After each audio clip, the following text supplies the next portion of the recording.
Baik, saya ulang kembali. Berikutnya persilakan Ustadz Riza Afrizal SC Hafizahullah untuk langsung memaparkan materi. Tafadol. Baik, baik, terima kasih. Bismillahirrahmanirrahim. Assalamualaikum warahmatullahi wabarakatuh. Waalaikumsalam Waalaikumsalam warahmatullahi wabarakatuh. warahmatullahi Alhamdulillah, alhamdulillahi wa kafa, wassalatu wassalamu ala rasulina al-mustafa, wa ala alihi wa ashabihi, ahlu sidki wal wafa, wa tabi'ina wa man bihudahum iktafa. Ashhadu an la ilaha illallah wahdahu la syarikalah, ilahul awwalina wal akhirin, wa ashhadu anna muhammadan abduhu wa rasuluh, la nabiyya wa la rasula ba'dah. Ma'asyiral muslimin rahimani wa rahimakumullah, bapak-bapak, ibu-ibu, para calon tamu Allah yang semoga senantiasa dimuliakan oleh Allah Subhanahu wa taala. Alhamdulillah, kita senantiasa bersyukur, memuja dan memuji Allah tabaraka wa taala atas segala limpahan nikmat serta karunia yang Allah Subhanahu wa taala senantiasa anugerahkan kepada kita, sehingga alhamdulillah pada malam hari ini kita dapat bertemu secara virtual, ya, melalui Zoom meeting di dalam rangka kita akan belajar bersama mengenai tentang manasik umroh, ya, dalam rangka persiapan kita untuk melaksanakan ibadah umroh yang insya Allah Ta'ala akan kita laksanakan bersama, ya, perjalanannya dimulai pada tanggal 17 Oktober nanti. Tentunya kita berharap dan memohon kepada Allah Subhanahu wa taala, mudah-mudahan Allah Subhanahu wa taala senantiasa memberikan kemudahan, kelancaran, keselamatan kepada kita semua selama melaksanakan ibadah umrah sampai kita kembali lagi ke Indonesia dalam keadaan selamat, dalam keadaan umrah yang makbulah dan mabrurah insyaallah taala.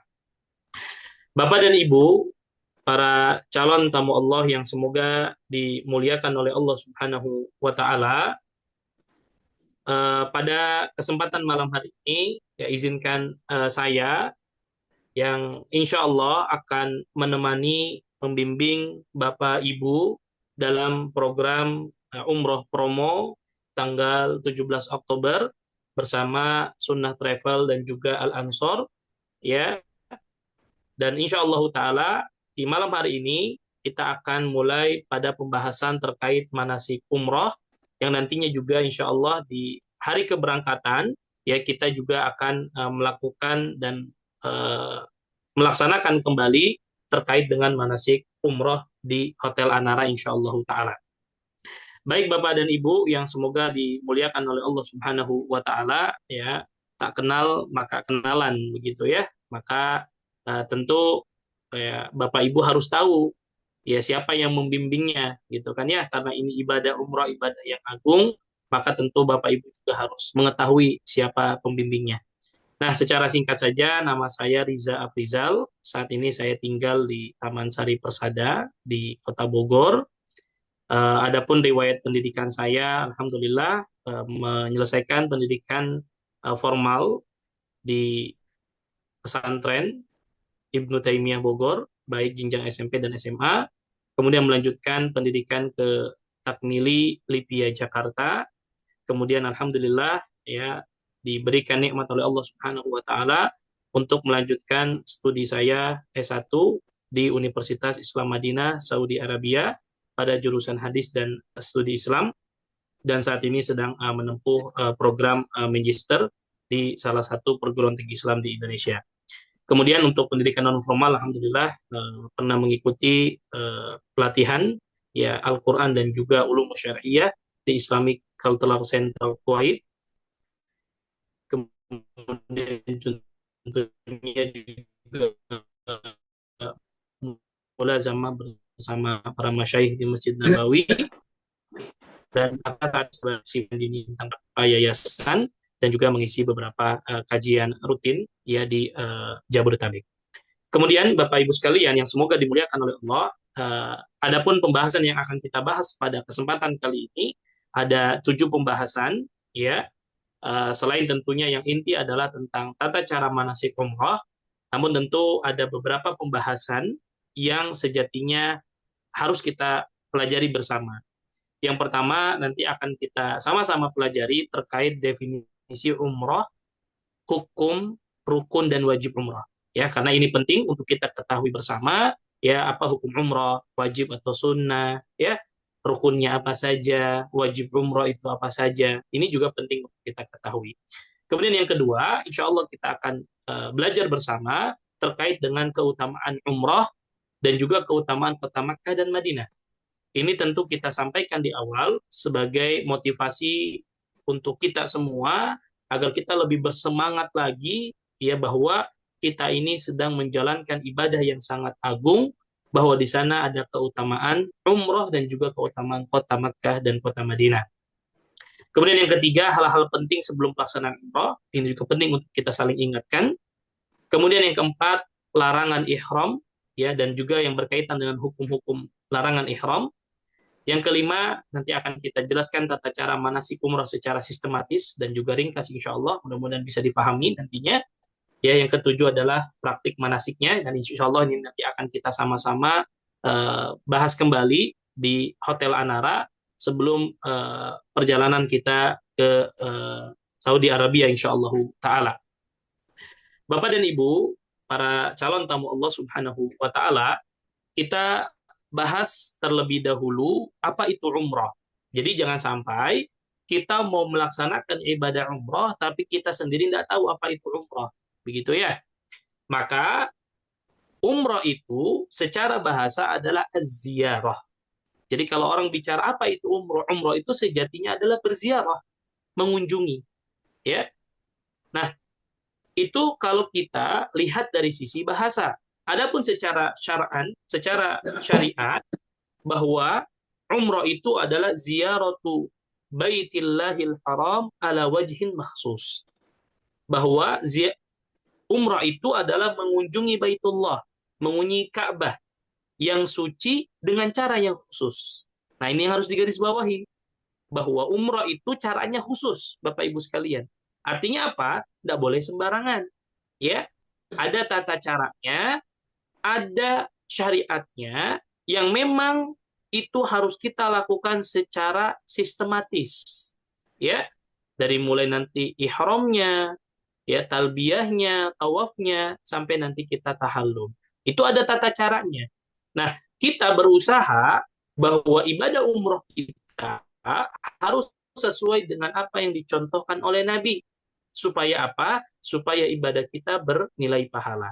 Makanya umrah itu adalah kita mengunjungi Baitullah yang suci dengan cara yang khusus.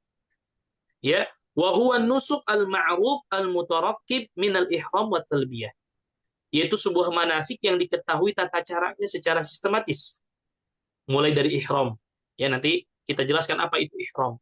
Ya, kemudian dilanjutkan dengan talbiyah, membaca labbaik Allahumma labbaik sampai akhir.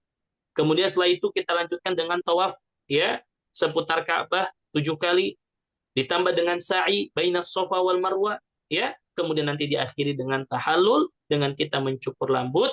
Yang laki-laki, ya, boleh dicukur dengan cara dibotak, dicukur habis, dan itu yang lebih utama, ataupun dicukur pendek merata.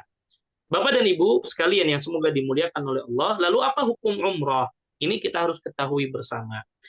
Ketika kita bicara hukum umrah, maka terjadi silang pendapat, khilaf di antara para ulama. Ya, ada yang mengatakan bahwa umrah itu adalah sunnah muakkadah. Dan ini pendapat kebanyakan ulama Hanafiyah yang menjelaskan bahwa umrah itu hukumnya apa? Sunnah muakkadah.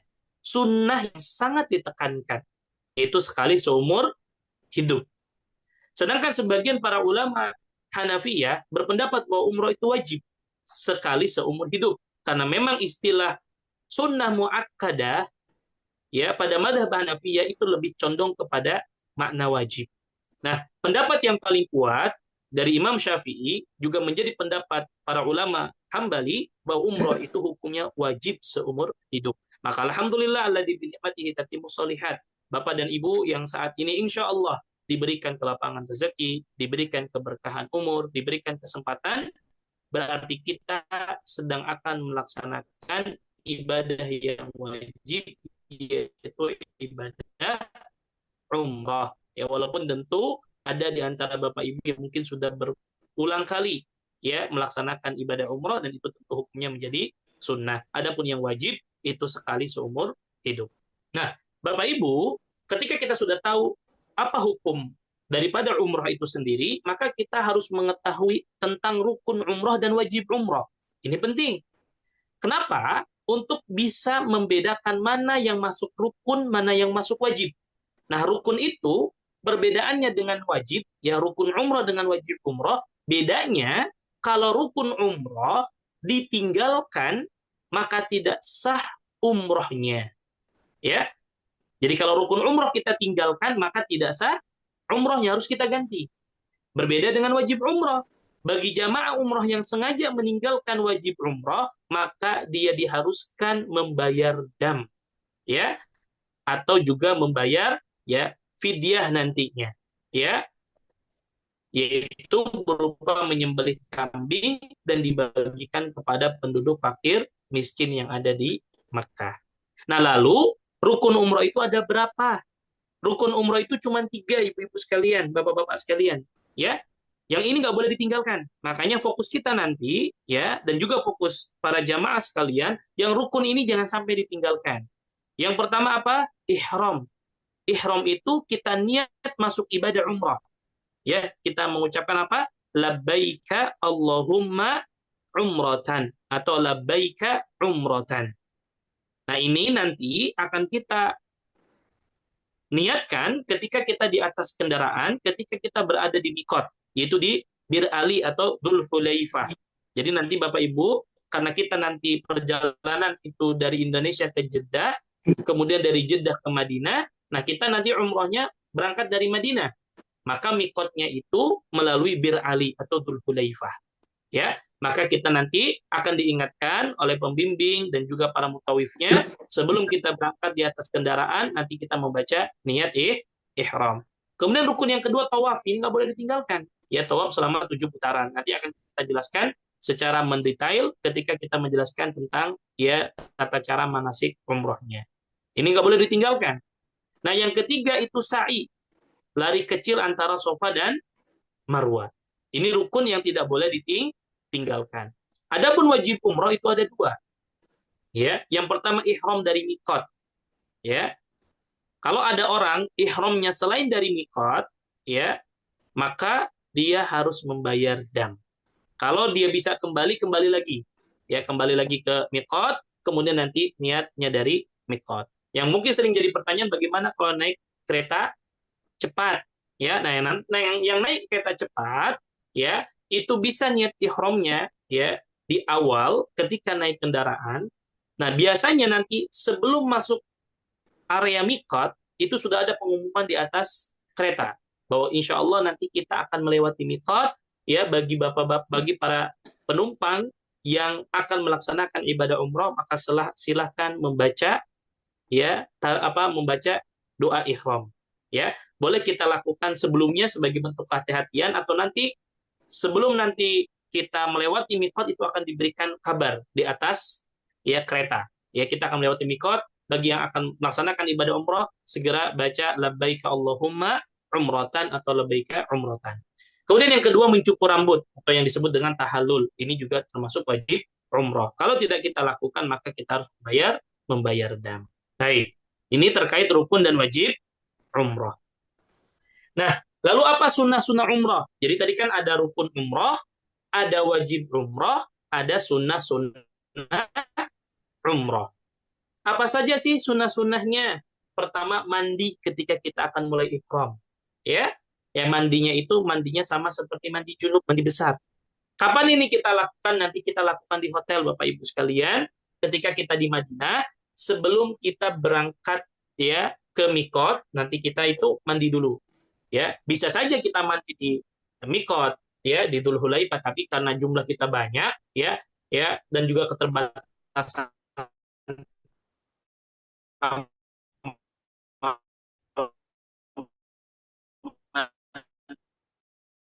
ya,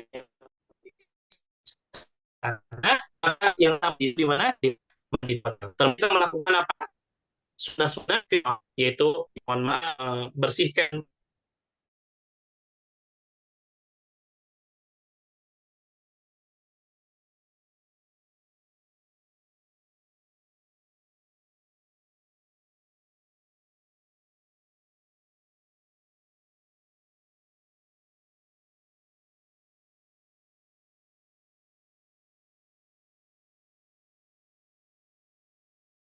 ya bagi laki-laki ya bagi laki-laki. Adapun bagi wanita ini bebas bajunya selama bajunya syar'i menutup aurat.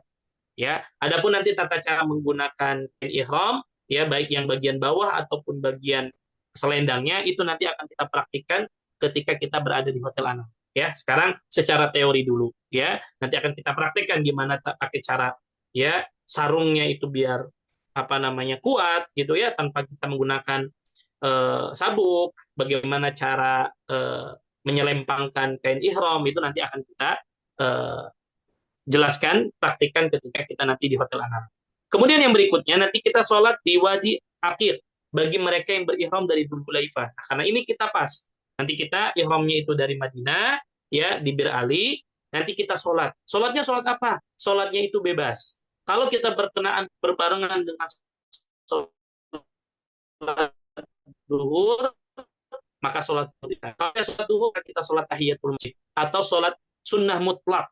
Ya, jadi tidak ada kekhususan sholat khusus. Tapi ketika kita nanti sudah di Bir Ali, ya karena kita turun dulu biasanya dari bis, ya kita masuk ke masjid, ya kita sholat dulu, ya minimal kita sholat tahiyatul masjid, kemudian nanti kita naik lagi di atas bis, baru kita nanti niat ihram di atas bis. Kemudian setelah itu, ya bis jalan, ya atau yang naik kereta cepat jalan, maka kita mengeraskan suara talbiyah kita bagi laki-laki dengan mengucapkan labbaik Allahumma labbaik labbaik la syarika laka labbaik innal hamda wan ni'mata laka wal mulk la syarika lak. Nah, itu nanti akan dibagikan ya sama pihak travel buku bacaan doanya. Termasuk yang belum hafal talbiyah, ya kita masih ada waktu dihafalkan atau boleh sambil baca nantinya. Adapun wanita tidak harus suaranya terlalu keras ya, dilembutkan. Baik, kemudian yang keenam, kita memperbanyak tahmid, tasbih, dan takbir sebelum berihlal. Kemudian nanti mengucapkan talbiyah ihram tadi ya kita menghadap ke kiblat, ya.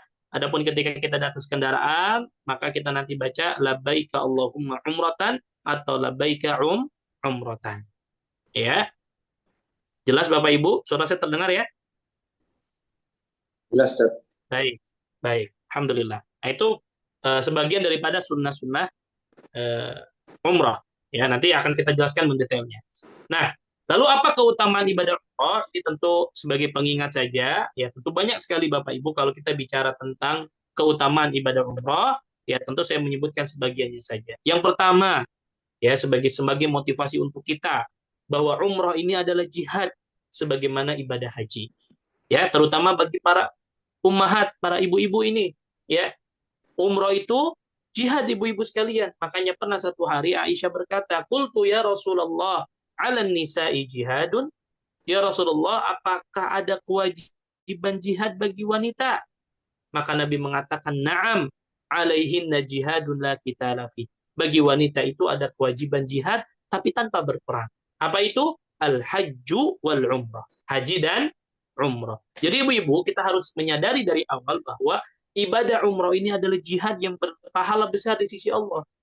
Ya, sebagaimana jihad itu perlu perjuangan, capek, lelah, fisik terkuras energinya, ya, maka itu pun yang akan kita rasakan. Ya, walaupun sekarang alhamdulillah kita difasilitasi dengan fasilitas yang luar biasa, kita naik pesawat, turun dari pesawat, kita naik bis ber-AC, ya, di hotel juga alhamdulillah di Madinah hotelnya dekat, ya, di Masjid Nabawi pun apa? Ber-AC dingin, ya, tapi pasti di sana ada perjuangan. Maka saya mengingatkan kepada diri saya dan jamaah sekalian, jangan banyak ngeluh ibu-ibu sekalian. ya, dan bapak-bapak sekalian. Ini kita ibadah yang bernilai jihad, ya. Capek, lelah, ya, itu pasti. Tapi jangan banyak mengeluh, ya, karena jangan banyak mengeluh karena ini bagian daripada jihad di jalan Allah. Kemudian yang kedua, bahwasanya umrah itu dapat menghapuskan dosa di antara dua umrah. Kata Nabi, al-umratu ilal umrati kaffaratun lima bainahuma wal hajjul mabrur laisa lahul jaza'u illal jannah. Antara satu umrah dengan umrah yang lainnya itu dapat menghapuskan dosa, ya, dan haji yang mabrur tidak ada balasan yang terbaik melainkan surga Allah Subhanahu wa taala. Jadi ibu-ibu sekalian, kita harus yakini umroh yang kita lakukan ini dapat menghapuskan dosa-dosa kita. Ya tentunya dosa-dosa yang kecil. Adapun dosa yang besar ya dapat dihapuskan dengan apa? Bertobat kepada Allah Subhanahu wa taala. Kemudian yang ketiga, umroh itu Bapak-bapak sekalian. Dan ini harus kita yakini karena yang menyebutkan ini Nabi.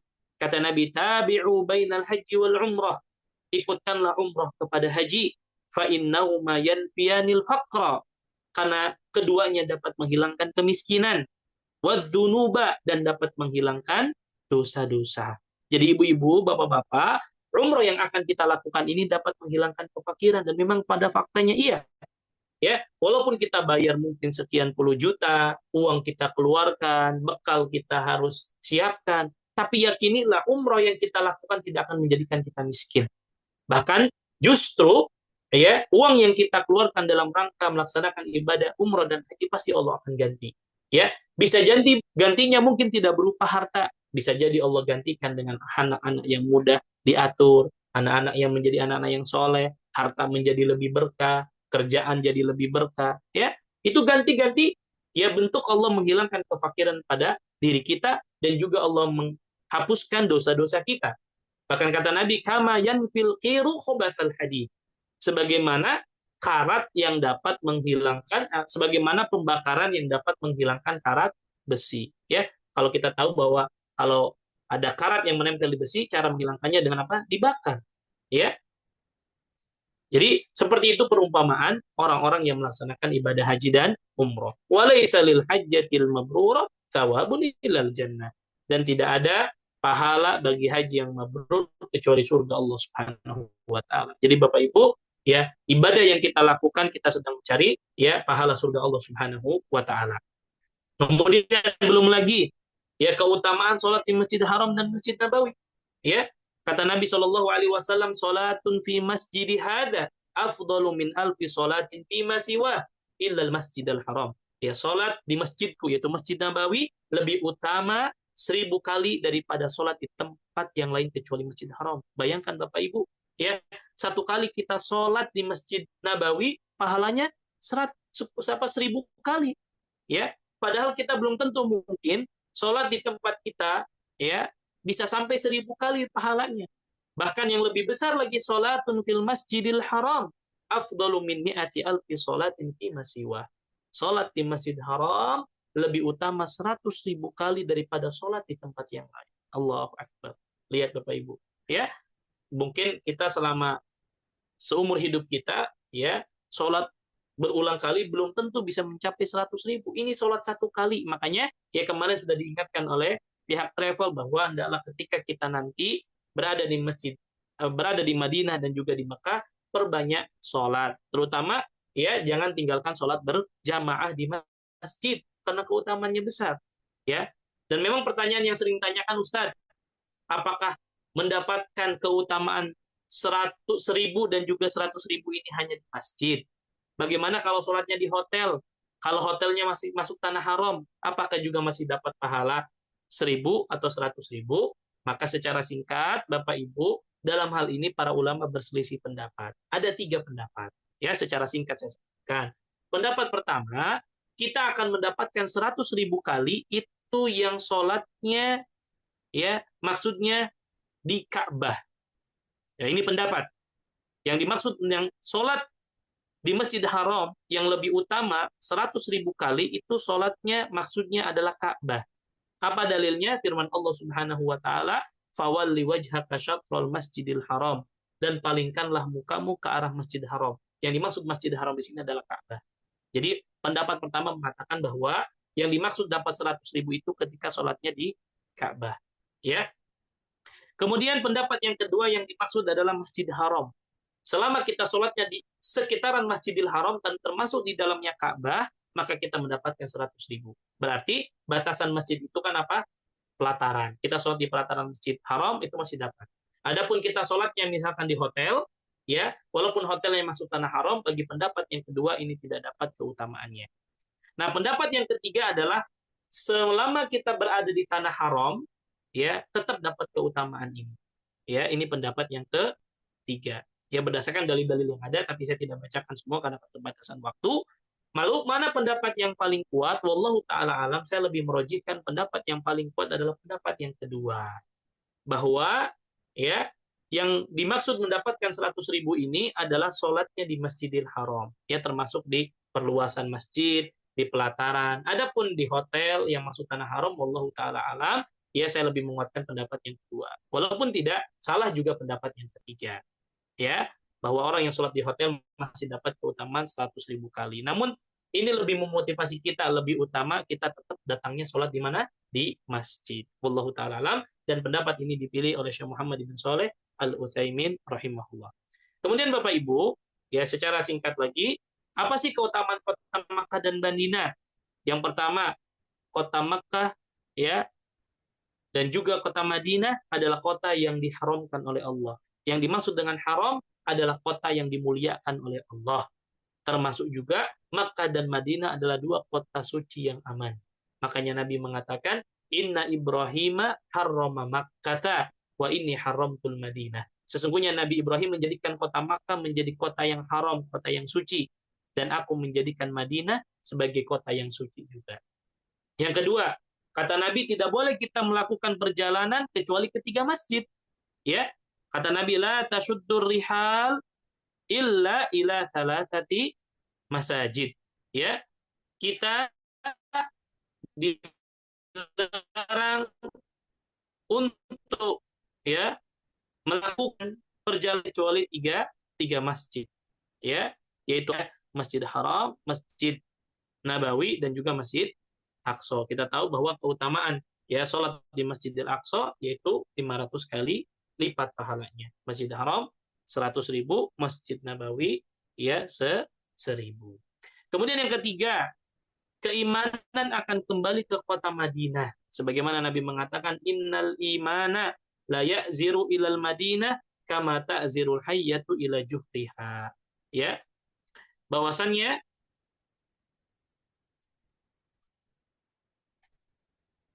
iman itu akan kembali ke kota Madinah ya sebagaimana ular kembali ke lubang atau sarang. Kemudian yang keempat, bahwasanya kota Madinah ya adalah kota yang didoakan keberkahan oleh Nabi. Ya, kata Nabi, Allahumma barik lana fi tamarina wa barik lana fi madinatina wa barik lana fi su'ina wa barik lana fi muddina. Ya Allah, berkahilah pada buah-buahan kami. Ya Allah, berkahilah kota Madinah kami. Ya Allah, limpahkanlah keberkahan untuk pada takaran sok dan mud kami. Dan memang ini kami rasakan. Siapapun yang pernah tinggal di kota Madinah, maka mereka akan merasakan bagaimana keberkahan hidup di kota Madinah. Bayangkan Bapak Ibu, hampir semua jenis buah-buahan itu ada di sana. Ya, padahal kita tahu di sana tempat yang tandus, ya, tempat yang gersang, tapi alhamdulillah makanan melimpah, buah-buahan melimpah, dan keberkahannya luar biasa. Kemudian ibu-ibu sekalian dan bapak-bapak sekalian yang semoga dimuliakan oleh Allah, kota Makkah juga adalah kota yang paling dicintai oleh Nabi. Nabi mengatakan, Wallahi innaki la khairu ardillah. Demi Allah, wahai kota Makkah, engkau adalah sebaik-baik tempat di bumi ini. Jadi ketika Nabi diusir dari kota Makkah, Nabi mengungkapkan kecintaannya kepada kota Makkah. Wa habbu ardillahi ilallah. Dan engkau adalah tempat yang paling dicintai oleh Allah.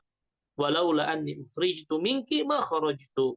Kata Nabi, kalau aku tidak diusir dari kota Makkah, aku tidak akan pernah keluar dari kota Makkah. Saking cintanya sama kota Makkah. Ya. Kemudian juga yang keenam, orang kafir diharamkan masuk kota Makkah dan kota Madinah. Ya, sebagaimana Allah berfirman, ya ayyuhalladzina amanu innamal musyrikuna najas. Fala yaqrabul masjidal haram ba'da amihim hada. Orang-orang beriman, sesungguhnya orang-orang musyrik itu najis. Maka janganlah mereka mendekati Masjid Haram sesudah tahun ini.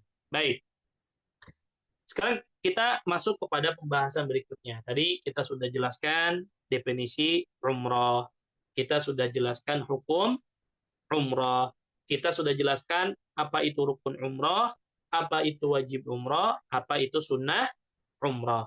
Kita juga sudah menjelaskan keutamaan ibadah umroh, kemudian keutamaan Makkah dan Madinah.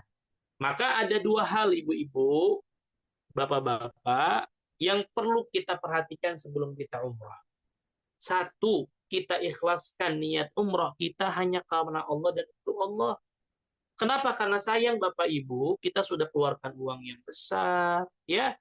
Kita tinggalkan orang-orang yang kita cintai, ya. Kita siapkan persiapan yang cukup lama. Kemudian kita ada niat-niat yang mengganggu dari niat kita karena Allah. Ya, pengen dipuji, pengen dipandang oleh orang, sayang. Ya, kenapa? Karena ibadah kita tidak akan diterima oleh Allah kecuali dua syarat. Ikhlas, yang kedua harus sesuai dengan petunjuk Nabi. Ya, karena Allah yang memerintahkan, kata Allah, wa atimul hajja wal umrata lillah. Dan sempurnakanlah ibadah haji dan umrah karena Allah.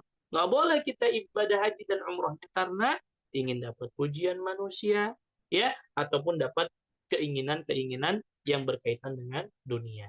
Ya, juga Allah mengatakan faman kana yarju liqa'a rabbih falyamal amalan shaliha wala yusyrik biibadati rabbih ahada.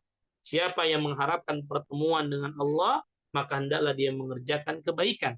Ya, yang dimaksud falyamal amalan shalihan ay muwafiqan li syar'i. Hendaklah ibadah yang kita lakukan sesuai dengan petunjuk dan syariat yang Allah perintahkan. Dan insya Allah Bapak Ibu, kami di Travel, Sunnah Travel dan juga Al Ansor berusaha semaksimal mungkin bahwa ibadah yang akan kita lakukan sesuai dengan petunjuk Nabi insya Allah. Ya, kenapa? Karena rugi Bapak Ibu. Ibadah yang kita lakukan kalau nggak sesuai dengan contoh yang disyariatkan oleh Nabi akan tertolak, nggak akan diterima sama Allah. Ya, karena Nabi mengatakan, man ahdatsa fi amrina hadza ma laysa minhu fahuwa raddun. Barang siapa yang mengada-adakan sesuatu yang baru dalam perkara ini, yang dalam perkara agama, ya yang tidak ada perintahnya dari kami, kata Nabi, maka akan tertolak. Terlebih Nabi mengatakan, khudu anni manasikakum. Ambil dariku tata cara manasik haji dan umrah. Nah, maka insya Allah Ta'ala sekali lagi kami dari Travel akan berusaha ya membimbing, mengarahkan Bapak Ibu bahwa ibadah umroh kita mudah-mudahan sesuai dengan contoh, sesuai dengan petunjuk yang diajarkan dan dicontohkan oleh baginda Nabi Shallallahu Alaihi Wasallam. Nah, kita masuk ke larangan ihram nih, ibu-ibu, bapak-bapak, ini penting. Ya, seringkali yang jadi pertanyaan, Ustadz, kalau kita sudah niat ihram, ya kan tadi kita sudah di Bir Ali, ya, di atas bis, kita niat labbaika Allahumma umrotan atau labbaika umrotan, maka sudah berlaku larangan-larangan ihram. Ya, nah saya bagi jadi tiga. Ada larangan ihram yang berlaku bagi laki-laki dan wanita, ada larangan ihram yang hanya berlaku bagi laki-laki, ada larangan ihram yang hanya berlaku bagi wanita. Nah, apa saja? Satu, mencukur rambut. Jadi Bapak Ibu, kalau sudah nanti niat ihram, labbaik Allahumma umratan, yang bapak-bapak laki-laki sudah pakai kain ihram, ya, nggak boleh cukur rambut, termasuk nggak boleh memotongnya, termasuk nggak boleh mencukurnya, termasuk nggak boleh mencabut ataupun dengan cara-cara yang lain. Ya, misalkan ya garuk-garuk kepala sengaja dicabutin ya rambutnya nggak boleh. Kecuali nggak sengaja kita usap rambut kita kemudian rontok itu nggak masalah. Ya, atau misalkan mohon maaf iseng tadi bulu ketiaknya dicabutin nggak boleh ketika kita sudah niat ihram. Ya, yang kedua menggunting kuku. Ini juga nggak boleh dilakukan kalau sudah niat ihram. Kapan boleh dilakukan sebelum ihram? Ketika kita di hotel, sebelum kita ke mikot, itu masih boleh. Gunting kuku, cukur rambut, itu boleh. Ya. Termasuk yang ketiga, memakai parfum setelah ihram. Ya. Kalau sudah di mikot niat ihram, nggak boleh pakai parfum atau wewangian. Bolehnya kapan? Sebelumnya. Makanya nanti di Hotel Madinah, Bapak Ibu sebelum berangkat, mandi dulu. Boleh pakai sabun.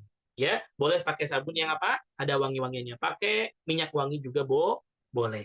Ya, baik pakai pakaian ataupun di badan. Ini nggak boleh disemprotkan kalau setelah niat ihram. Ataupun kalaupun sebelumnya maka boleh.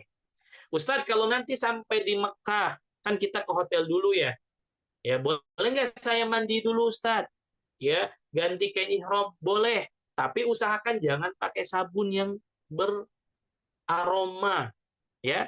Walaupun biasanya di beberapa hotel itu disediakan sabun yang tidak ada aroma. Tapi baiknya kalau misalnya Ustadz saya gerah nih, ihramnya boleh, boleh. Mau mandi dulu Ustadz, boleh, tapi jangan pakai sabun dan jangan pakai minyak wangi. Jelas ya Bapak Ibu? Nah, yang keempat, tidak boleh menikah, melangsungkan akad nikah atau menikahkan. Misal nih, ibu bapak sudah niat ihram, di perjalanan lihat ke belakang, yang misalkan yang belum nikah ya, wah tertarik nih pada salah satu jamaah. Kemudian tiba-tiba bilang, gimana kalau kita akad nikah aja? Nah, nggak boleh. Ya. Atau misalkan ibu-ibu, bapak-bapak, bawa anak laki-laki atau wanitanya, lihat jamaah yang lain, kayak cocok nih, jadi jodoh anak saya. Ah, saya mau nikahkan dia sekarang. Nggak boleh. Kapan bolehnya? Setelah nanti tahallul. Ya, setelah nanti tahallul. Ya, nah, sesuai dengan sabda Nabi Shallallahu Alaihi Wasallam yang nanti Bapak Ibu bisa baca di slide yang saya tuliskan.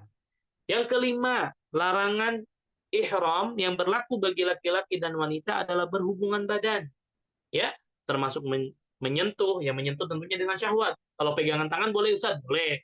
Ya, kita rangkul boleh. Ya, yang nggak boleh itu berhubungan badan, menyentuh dengan syahwat, mencium, memeluknya, atau yang sejenisnya disertai dengan syahwat. Nah, ini patokannya. Kalau cuma sekedar nyentuh, ya, sekedar meluk, sekedar pegang tangan itu boleh selama tidak dibarengi dengan syahwat. Itu kapan? Selama ketika kita masih dalam keadaan berihram.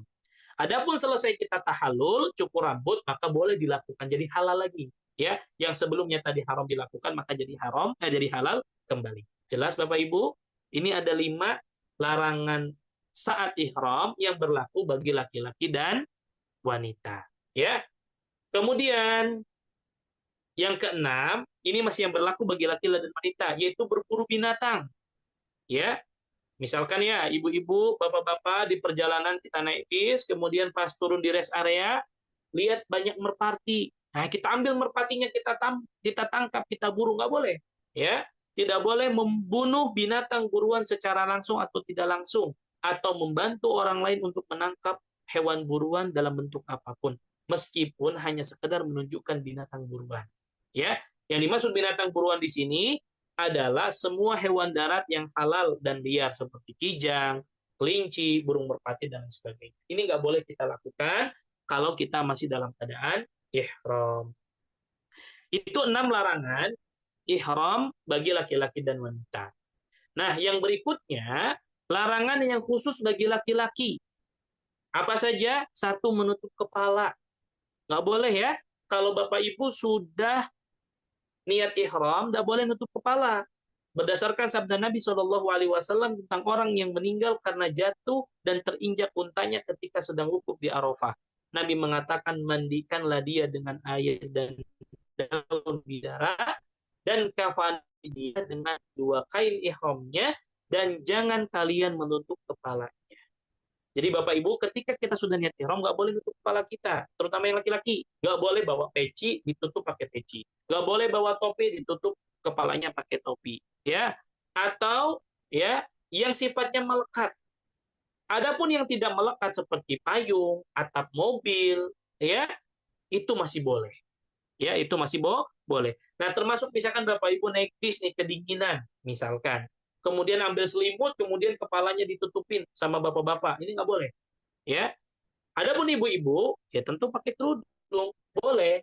Ya, boleh. Ya, tidak. Ya, termasuk larangan ihram bagi ibu-ibu menutup kepala. Ya. Kemudian, yang kedua memakai pakaian berjahit bagi bapak-bapak, bagi laki-laki. ya, memakai pakaian yang berjahit yang umum dipakai, baik yang menutup seluruh tubuhnya seperti jubah, menutup sebagiannya seperti celana, termasuk celana dalam ya.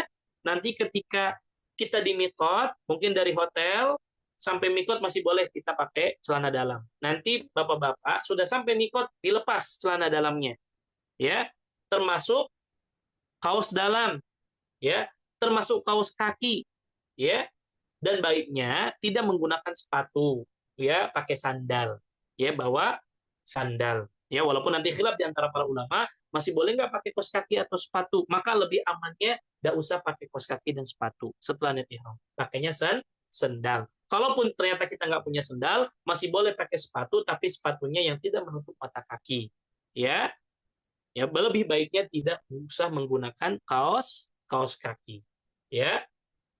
Ustaz, bagaimana kalau sekiranya ya saya dalam keadaan udzur Ustaz?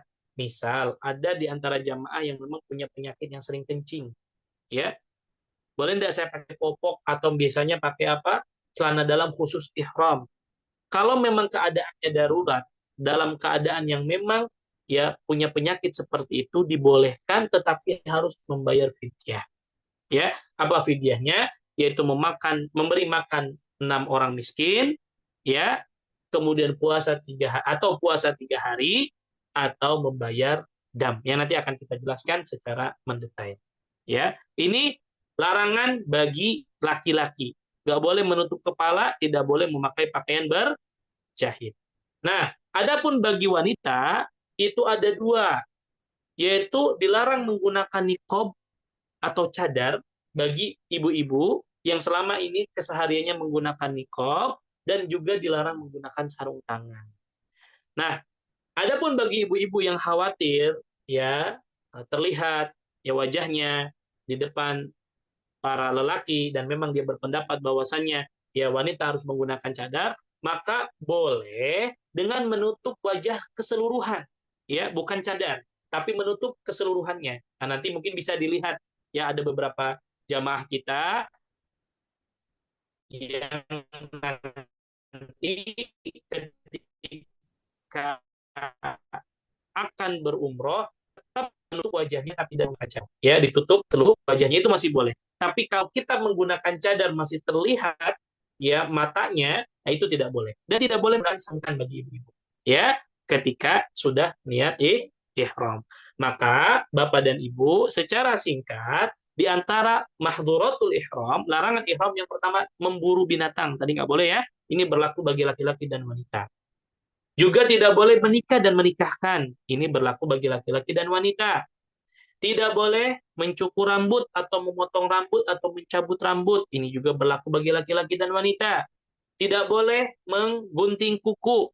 Ini juga berlaku bagi laki dan wanita. Setelah apa? Setelah niat ihram. Tidak boleh menggunakan wangi. Ini bagi laki-laki dan wanita. Ibu-ibu tidak boleh menggunakan sarung tangan dan juga menggunakan cadar jahit, tidak juga menggunakan peci, topi atau melekat ke kepala, dan tidak boleh ya termasuk memotong pepohonan yang ada di sekitar tanah haram. Ini nggak boleh. Ya, Ustaz, bagaimana kalau pakai sabuk? Boleh. Gimana kalau pakai jam tangan? Boleh. Bagaimana kalau pakai kacamata? Boleh. Ya, yang tidak boleh yang melekat di atas kulit kepala. Baik. Nah, Ustaz, bagaimana kalau sekiranya kita melanggar pelanggaran ihram? Nah, di sini ada beberapa. Satu, bagi yang melanggar larangan umroh, maka boleh memilih satu dari 3 pilihan. Tadi ya, yang melanggar mahdhuratul ihram bisa puasa 3 hari, bisa memberikan makan 6 orang miskin ya yang ada di kota Mekah, atau menyembelih 1 ekor kambing atau yang kita sebut apa, membayar dam. Nanti biasanya bayar dam itu bisa lewat lembaga-lembaga yang memang sudah bisa kita membayarnya. Atau nanti misalkan ada yang melanggar mahdhuratul ihram, itu bisa sampaikan ke mutawifnya atau ke pihak travel, nanti akan dibantu untuk untuk pembelian hewan damnya.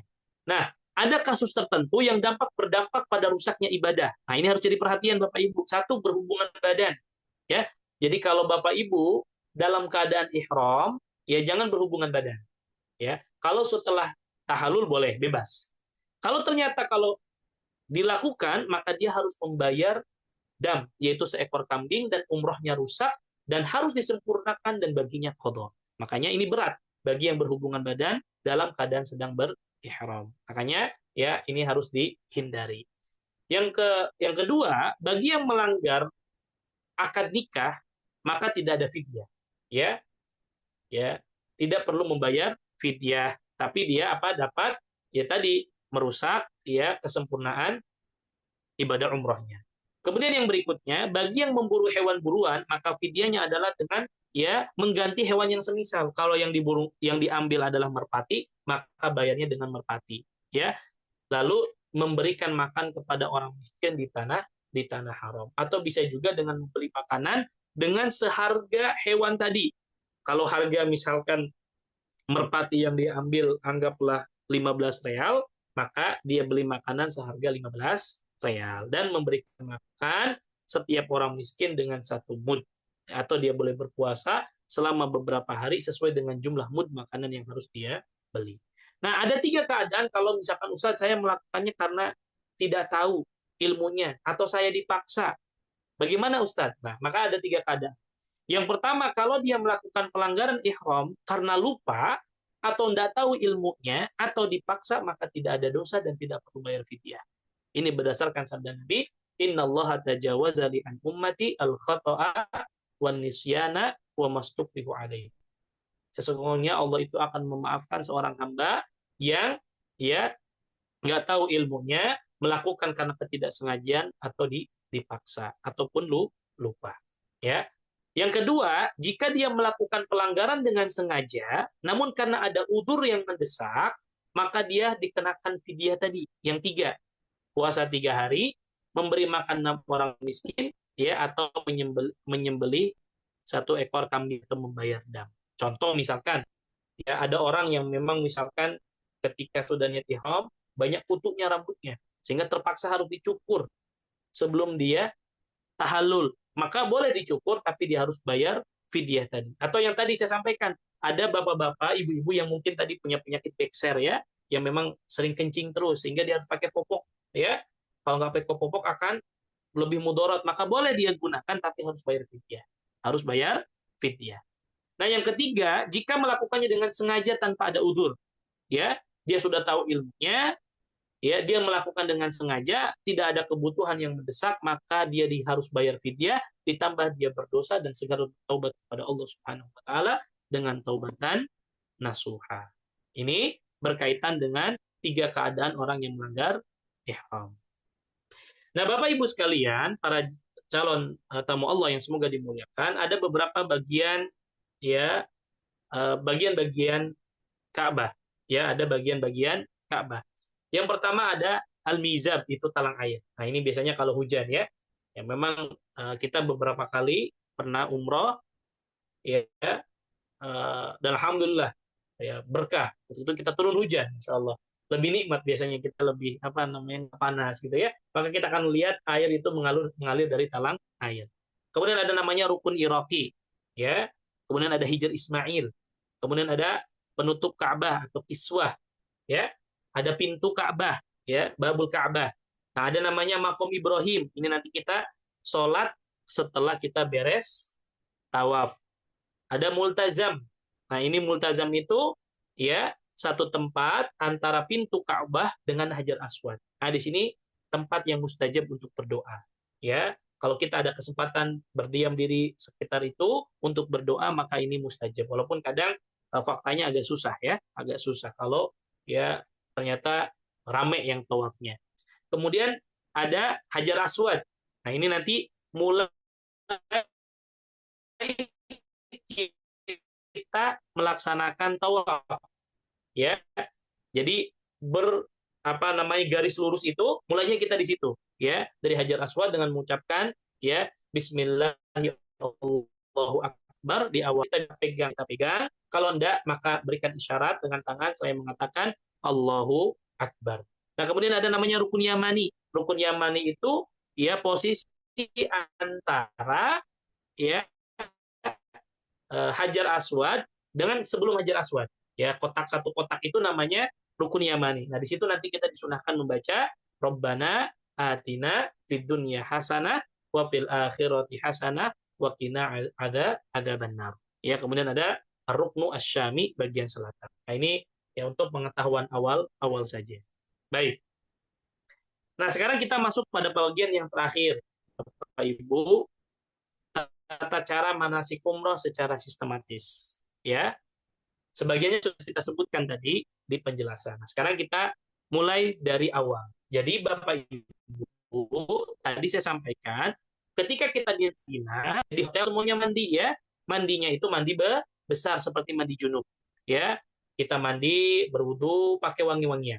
Ya, pakai minyak wangi. Boleh kita ya semprotkan ke badan kita ataupun semprotkan kemana? Ke kain ihram kita atau ke baju kita selama kita belum niat ihram ya. Jadi nanti di Madinah mandi dulu semua. Kemudian yang tadi bagi laki-laki ya, menggunakan apa? Dua kain ya, kain ihram ya. Nanti yang belum beli bisa beli di Indonesia ataupun bisa beli di nanti di Madinah ya. Yaitu bagian bawahnya diberikan sarung, nanti akan kita contohkan di Hotel Anara. Yang bagian atasnya digunakan sebagai selendang ya. Nanti ketika pas umroh akan tawaf itu namanya ittiba ya, baru kita apa namanya buka pundak bagian kanan ya, kemudian ketika selesai tawaf kita tutup lagi ya. Adapun untuk wanita bebas pakaiannya ya, ketika nanti akan umroh bebas boleh menggunakan warna apapun ya, selain warna-warna yang mencolok tentunya jangan ya. Kalau bisa warna hitam gitu ya, atau warna putih ya. Yang penting pakaiannya syar'i ya, menutup aurat dan sesuai dengan pakaian yang syar'i. Dan tadi bagi wanita tidak boleh menggunakan cadar atau niqab ya, dan tidak boleh menggunakan sarung tangan. Tapi boleh menutup wajahnya secara keseluruhan dari kepala sampai bawah ya, tapi tanpa menggunakan niqab atau cadar ya. Kemudian setelah itu nanti kita jalan dari Madinah pakai bis ya, sekitar perjalanan mungkin sekitar ya 20 menit atau 30 menit lah ya kalau lancar pakai bis. Nanti kita sampai di Mikot. Nah, Mikot kita itu di mana? Di Bir Ali atau Dzul Hulaifah. Ya, sesuai di gambar ini itu di Masjid Bir Ali. Nanti kita turun Bapak Ibu. Nanti kita turun dari bis, nanti kita sholat dulu. Nah, sholatnya sholat apa? Itu namanya sholat bebas. Ya, kalau pas berbarengan dengan waktu sholat duhur atau asar, sholat di situ. Atau paling tidak sholat tahiyatul masjid. Atau sholat sunnah setelah wudhu. Atau sholat sunnah mutlak 2 rakaat cukup. Ya. Kemudian tadi kita nggak perlu mandi lagi ya di mikot. Karena jumlah kita cukup banyak, ada 2 bis. Nah, nanti kita naik lagi semua ke atas bis. Nah, di atas bis baru kita berniat ihram dengan membaca labbaika Allahumma umratan atau labbaika umratan. Nah, kalau sudah niat berarti berlakulah tadi larangan-larangan ihram tadi. Jelas Bapak Ibu? Nah, maka juga bagi kita yang khawatir tidak dapat menyelesaikan ibadah umroh apakah karena sakit atau dikhawatirkan ada penghalang lain atau naudzubillah la sama Allah terjadi kecelakaan dan sebagainya, maka kita tambahkan. Jadi bukan hanya baca labbaika umratan, tapi tambahkan Allahumma mahilli haitsu habastani. Allahumma mahilli haitsu habastani. Nanti ada di buku yang akan dibagikan ya sama pihak travel. Ya. Nah, ketika kita mengucapkan persyaratan ini dalam ibadah umroh kita ataupun haji kita, jika satu keadaan ternyata kita terhalang untuk menyempurnakan manasiknya, maka kita boleh bertahalul dan tidak wajib membayar dam. Ini pentingnya kita membaca doa ini. Nanti kita baca di atas bis atau naik kereta cepat, baca labbaika umratan Allahumma mahilli haitsu habastani. Kemudian beres nih Bu, Mbak, bis jalan, meninggalkan mikot. Nah, selama di atas kendaraan tadi, ya dari Madinah ke Mekah, kita memperbanyak baca talbiyah. Labbaik Allahumma labbaik, labbaik la syarika laka labbaik, innal hamda wan ni'mata laka wal mulk la syarika lak. Ya, terus yang tadi bapak-bapak boleh dikeraskan suaranya, yang ibu-ibu di ya apa namanya turunkan suaranya, ya tidak harus sambil suara yang keras. Dan tadi tidak ada sholat khusus untuk berihram. Namun jika bertepatan dengan waktu sholat wajib, maka sholat ya lalu berihram setelah sholat. Kemudian berikutnya tadi kita baca talbiyah ya, di selama perjalanan sampai Mekah itu perbanyak baca talbiyah. Nah, ketika nanti sampai kota Madinah Mekah, ya ketika kita nanti sampai ke hotel, memang sunnahnya dianjurkan mandi sebelum masuk kota Mekah, ya sunnahnya. Tapi kita nggak berhenti biasanya, nggak berhenti, ya. Artinya sebelum kota Mekah langsung jalan aja. Ya, maka kalau bapak-bapak misalkan pas nyampe hotel mau mandi lagi boleh, tapi dengan syarat tadi nggak boleh pakai sabun, nggak boleh pakai sampo atau pakai wangi-wangian lagi, ya. Kalau mau lebih aman nggak usah mandi juga nggak apa-apa, karena tadi kan kita rencana insya Allah umrohnya itu malam ya, insya Allah malam, ya. Nah, termasuk nanti ketika istirahat di hotel ya jangan tutup yang bapak-bapak kepalanya pakai selimut, jangan ya. Kemudian yang kedelapan, kita nanti berangkat nih Pak dari hotel kita, dari hotel Le Meridien, ya. Nanti kita pakai bis turun di belakang Tower Zamzam itu, kita naik, nanti masuk ke pintu masjid, ya sama adabnya kita membaca doa masuk masjid, ya dengan baca Bismillah wassalatu wassalamu ala Rasulillah Allahumma ftahli abwaba rahmatik, atau cukup baca Allahumma ftahli abwaba rahmatik. Nanti dibimbing, ya. Makanya nanti akan dipinjamkan apa namanya radio, ya. Nanti pembimbingnya akan menyampaikan, kita baca Allahumma ftahli abwaba rahmatik. Ibu-ibu sambil baca atau sambil dengarkan, ya seperti itu.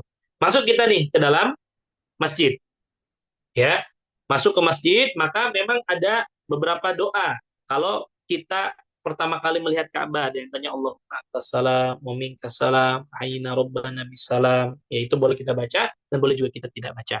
Nah, kita masuk nanti turun ya dari tangga itu ke halaman pelataran tempat tawaf di lantai pertama.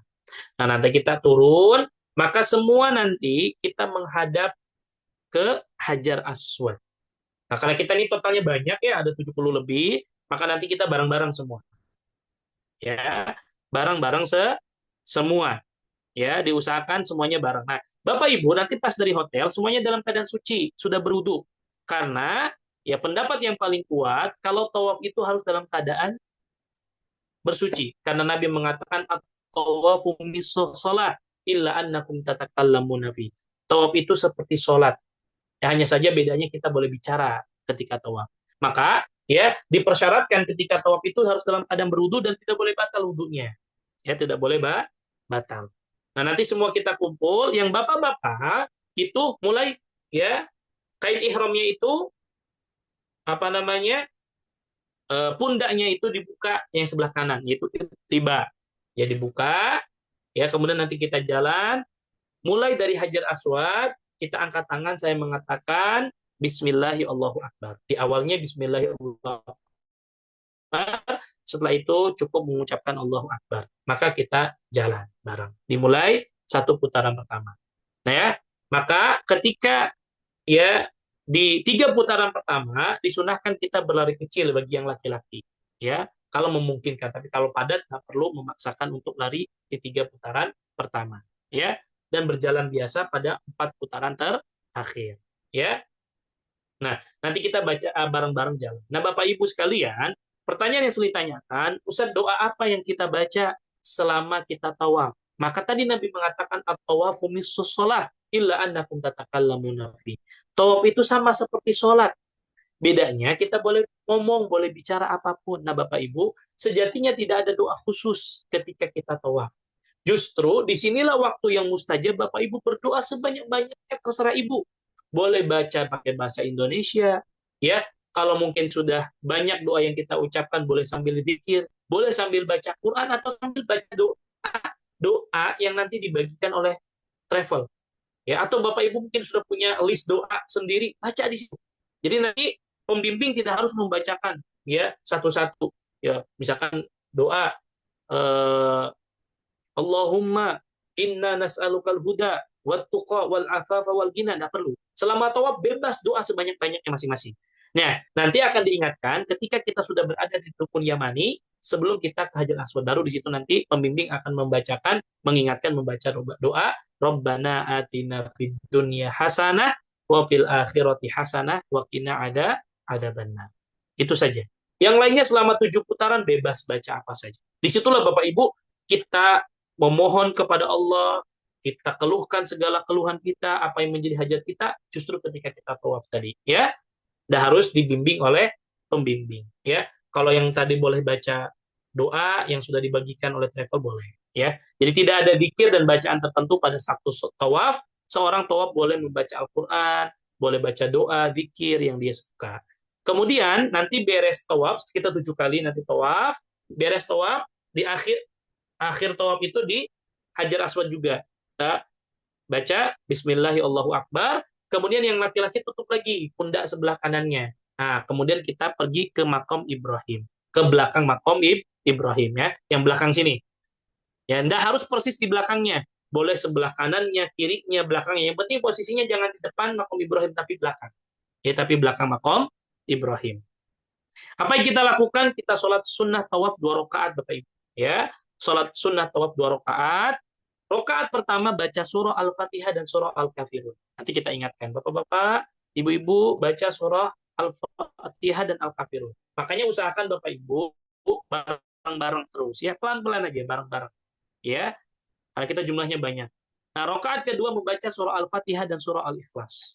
Ya, habis sholat beres, ya. Maka sebelum kita sa'i, disunahkan kita minum air zam-zam dan menyirapi kepala kita dengan air zam-zam biar lebih segar, ya. Jadi beres, nanti kita tawaf, sholat di belakang makam Ibrahim, kita pergi kemana? Ke tempat sa'i. Ya, ke tempat sa'i. Nanti kita naik ke Bukit Sofa. Nah, ketika sampai Bukit Sofa, kita baca doa, ya, baca firman Allah, Innas Sofa wal Marwata min sya'airillah. Nanti ini dibimbing. Ya. Kemudian kita baca nabda'u bima bada Allah bihi. Nabda'u bima bada Allahu bihi. Nah, kita berada di sofa nih sekarang Bapak Ibu. Jadi kita sa'i nih. Sa'i itu dimulai dari sofa. Nah, di sofa kita menghadap ke Ka'bah. Sampai kalau kita bisa lihat Ka'bah, itu lebih baik. Tapi kalau kita lantai atas, itu susah. Yang penting menghadap ke arah Ka'bah. Nah, nanti dibimbing baca doa ini. Allahu Akbar, Allahu Akbar, Allahu Akbar. La ilaha illallah, wahdahu la syarikalah, lahul mulku, wa lahul hamdu, yuhyi wa yumitu, wa huwa ala kulli syai'in qadir.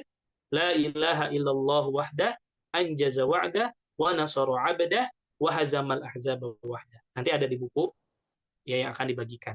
Nah, kita baca ini 3 kali. Baca ini doa bebas. Nanti baca lagi ini doa lagi bebas sampai 3 kali. Jadi antara satu doa ini diselingi dengan doa terserah kita.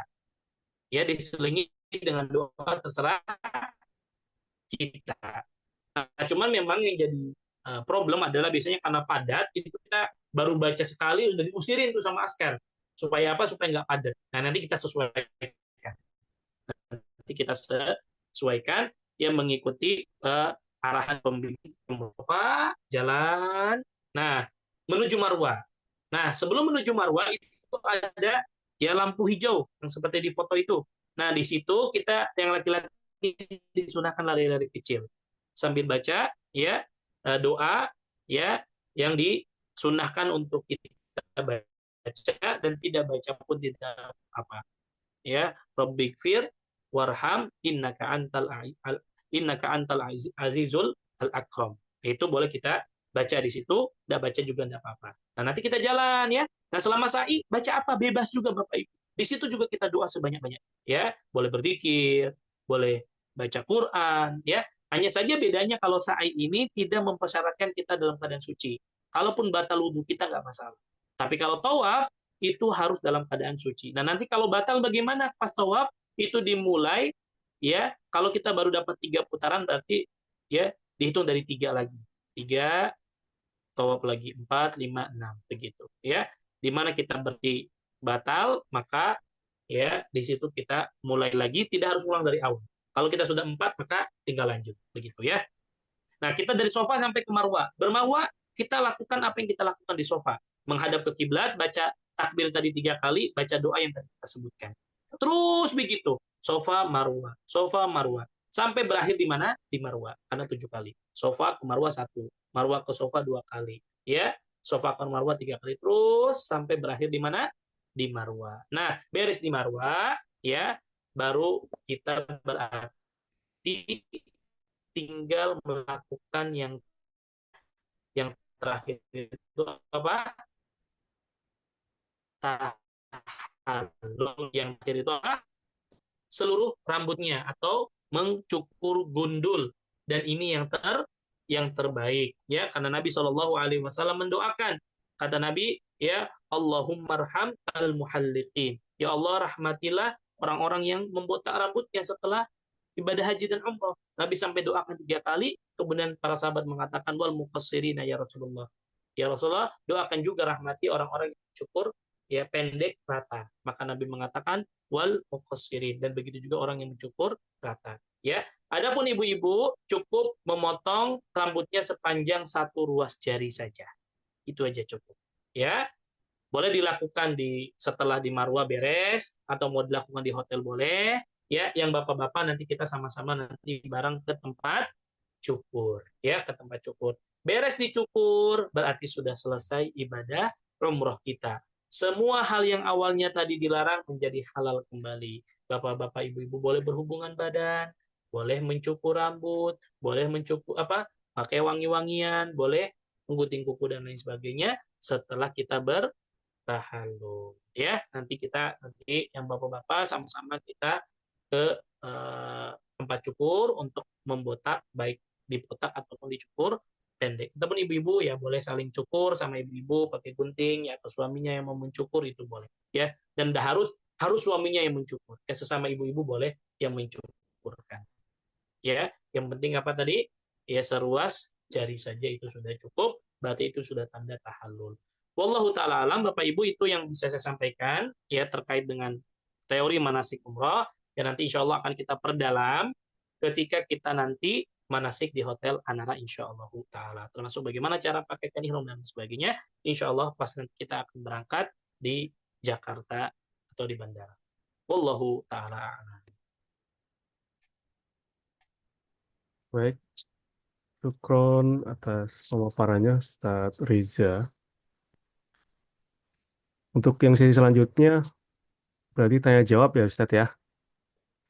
Nah, silakan. Ya, silakan Bapak Ibu yang ingin tanya jawab bisa melalui chat atau open mic. Tapi yang pertama ini sudah ada di chat ini Ustaz.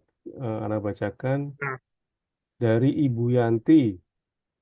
Apa Ustaz izin tanya, kalau kita tawaf sendiri, tawaf tambahan di luar umroh, apakah boleh pakai niqab? baik. Terkait dengan terima kasih Barakallahu Fik Bu Yanti atas pertanyaan yang sangat bagus terkait dengan tawaf sendiri atau yang dimaksud mungkin tawaf sunnah, ya, setelah kita tawaf pertama kemudian ibu-ibu mungkin di hari berikutnya mau tawaf lagi tawaf sunnah, apakah boleh pakai niqab? Boleh, ya.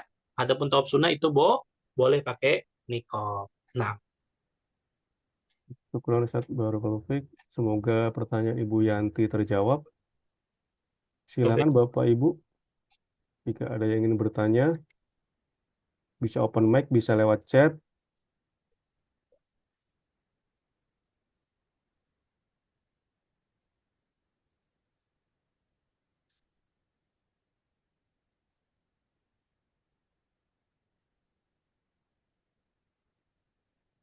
Di sini partisipan Alhamdulillah sudah 44. Ya, Alhamdulillah lumayan banyak. Ini ada pertanyaan kedua dari Umu Ibrahim. Ustadz, untuk anak-anak kecil yang ikut umroh 4 tahun belum sunat, gimana hukumnya? baik. Baik, Barakallahu Fiik. Eh, Pertanyaan dari Ummu Ibrahim, ya. Ummu Ibrahim terkait dengan anak kecil yang ikut umroh, ya, yang belum sunat, bagaimana hukumnya? Yang pertama, memang terjadi perbedaan pendapat di kalangan para fuqaha tentang para ahlu fikih tentang keabsahan atau sahnya umroh ataupun haji anak kecil, ya. Pendapat pertama, yaitu pendapat jumhur ulama mengatakan bahwa umroh dan hajinya anak kecil itu sah, ya, dan memang ini pendapat yang kuat dan mereka akan mendapatkan pahalanya. Namun ya, umrohnya anak-anak yang belum balik ini belum menggugurkan kewajiban dia. Karena tadi ketika kita mengatakan hukum haji dan umroh itu wajib, maka ketika dilakukan oleh anak-anak kita yang belum balik, ya, maka belum menggugurkan kewajiban mereka. Tapi mereka tetap sah umrohnya dan tetap dapat pahala. Ya, dan tetap dapat apa? Pahala. Berdasarkan ya hadis dari sahabat yang mulia Abdullah bin Abbas radhiyallahu taala bahwasanya pernah suatu hari Nabi Shallallahu alaihi wasallam bertemu dengan rombongan jamaah haji di satu tempat bernama Ar-Rauha, ya. Maka di tempat tersebut Nabi mengatakan, "Manil qaum?" Siapa kalian? Kemudian mereka mengatakan, "Qalu al-muslimun." "Man anta?" Kata mereka, "Kami ini kaum muslimin." "Siapa engkau?" Kata mereka. Maka ya Nabi mengatakan, "Ana Rasulullah." Aku adalah Rasulullah. Kemudian tiba-tiba ada seorang anak wanita yang mengangkat anak-anaknya yang masih kecil, ya, yang belum balik, memperlihatkan kepada Nabi. Dia mengatakan, "Alihada hajjun?" Ya Rasulullah, apakah anak kecil ini ada hajinya? Boleh melaksanakan haji? Sah hajinya? Maka Nabi mengatakan, "Na'am, walaka ajrun." Betul, bagi engkau dapat pahala. Jadi tetap dapat pahala ibu-ibu, dan sah haji atau umrohnya, tapi belum menggugurkan kewajiban dia. Kapan dia gugur? Ketika nanti sudah balik. Baru gugur kewajibannya. Nah, termasuk ini mungkin pertanyaan yang kemarin ditanyakan, Ustaz, gimana kalau kedinginan katanya anak saya. Sedangkan kan pakai apa? Kain ihram. Memang ibu-ibu tetap ya, karena kita ingin pahala anak-anak kita sempurna, baiknya tetap yang anak-anak pun ketika umroh tetap pakai kain ihram yang laki-laki. Ustaz, bagaimana kalau dingin? Boleh ibu-ibu bawa selimut biar nggak dingin. Yang penting kepalanya nggak ditutupin. Nah, itu solusi. Ya, di apa namanya? Ditutupin badannya pakai selimut ataupun yang lainnya. Yang penting kepalanya tidak ditutupi. Yaitu yang terbaik. Sekali lagi, hukumnya apa? Sah. Nah, Tapi tidak apa? Tapi bukan tidak kewajiban. menggugurkan kewajibannya. Betul. Gitu. Nah, Bukan Ustaz, barakallahu fiik. Semoga pertanyaan Umu Ibrahim terjawab. Untuk pertanyaan berikutnya dari Ibu Siva, apa boleh tawaf sunnah sehari lebih dari sekali? nah. Baik, terkait dengan tawaf sunnah, maka boleh dilakukan lebih dari sekali. Karena memang ini sekali lagi Nabi mengatakan at-tawafu mislu sholah illa annakum tatakallamuna fi. Tawaf itu sama seperti sholat. Hanya bedanya, kalau sholat kan kita nggak boleh ya, sholat kita sambil ngomong yang lain. Tapi kalau tawaf boleh kita sambil doa, baca Quran, boleh ngomong pakai bahasa Indonesia dan sebagainya. Maka tawaf sunnah itu sama seperti sholat sunnah. Ya, kapanpun boleh dilakukan, kecuali ya di waktu-waktu yang terlarang. Ya, sama seperti sholat sunnah, boleh dilakukan kapanpun kecuali di waktu-waktu yang terlarang. Jadi boleh dilakukan lebih sekali, boleh. Nah, Baik, bukan Ustaz, barakallahu fiik. Semoga pertanyaan Ibu Siva terjawab. Untuk pertanyaan berikutnya dari Bapak Ade Kosasih, Ustadz, apakah boleh nanti sekalian kalau mau melakukan badal umroh? ya, baik. Ini juga ternyata terkait pertanyaan yang sering ditanyakan. Terkait apakah boleh sekalian melakukan badal umroh? Yang pertama, Bapak Ibu sekalian, sejatinya badal umroh itu diperbolehkan, ya. Hukum asalnya badal umroh itu diperbolehkan, ya, bagi mereka yang tidak bisa melaksanakan ibadah haji dan umroh karena udur, apakah sudah meninggal atau karena sakit yang tidak bisa melakukan perjalanan haji dan umroh. Dan yang membadalkan itu harus sudah pernah haji dan umroh. Kalau badalnya haji maka sudah pernah haji, kalau badalnya umroh sudah pernah umroh. Nah, yang jadi pertanyaan, bagaimana kalau yang membadalkannya itu sekalian yang berangkat umroh dalam satu kali perjalanan? Maka di sini terjadi khilaf di antara para ulama. Ada yang membolehkan, ada yang melarang. Ya, ada yang membolehkan dalam satu perjalanan umroh berulang-ulang kali melakukan umroh termasuk badal umroh. Ya, namun ada juga di antara mereka yang melarang. Kenapa? Karena Nabi tidak pernah melakukan hal demikian. Ya, maka wallahu taala alam, kalau ditanyakan kepada saya lebih merojihkan pendapat dan menguatkan pendapat bahwa dalam satu kali perjalanan umroh hanya satu kali umrohnya. Ya, jadi bagi yang mau membadalkan maka minta dibadalkan oleh yang lain. Tapi kalau Bapak Ibu merasa saya lebih menguatkan pendapat yang boleh, silakan saja, ya. Namun sepertinya kalau dari travel tidak memfasilitasi untuk melakukan badal umroh atau umroh berulang kali. Tapi mungkin ya kalau yang mau berpendapat dengan pendapat itu, ya mungkin jalan nanti ke Tanim, ya. dari Tanim nanti yang ngambil mikot lagi, dari mikot baru umroh lagi. Tapi pendapat yang paling kuat ya, yang rajih yang kami memilihnya bahwa dalam satu kali perjalanan, satu kali umroh. Umroh. Wallahu taala. Baik. Syukron Ustaz, barakallahu fiik. Semoga pertanyaan Bapak Ade Kosasi terjawab. Untuk yang berikutnya, Ibu Yanti kembali, apakah ada hukumnya tawaf wada? Baik. Terkait tawaf wada, ya, maka yang disyariatkan itu adalah pada saat haji, ya, pada saat ibadah haji. Adapun saat umroh, ya, maka tidak perlu. Kalaupun kita mau melakukannya, ya, sebelum kita pulang, ya, bagian daripada tawaf sunnah, maka tidak masalah. Tetapi yang disyariatkan itu hanya tawaf pada saat ibadah haji. Haji. Adapun saat umroh, ya, sejatinya tidak perlu, tapi kalaupun mau dilakukan tidak masalah. Nah, Baik. Syukron Ustaz, barakallahu fiik. Semoga pertanyaan Ibu Yanti terjawab. Untuk pertanyaan berikutnya dari Bapak Bayu Anjas, jika ada orang tua yang qadarullah sakit dan selalu buang air, apakah bisa pakai popok dewasa saat tawaf? baik.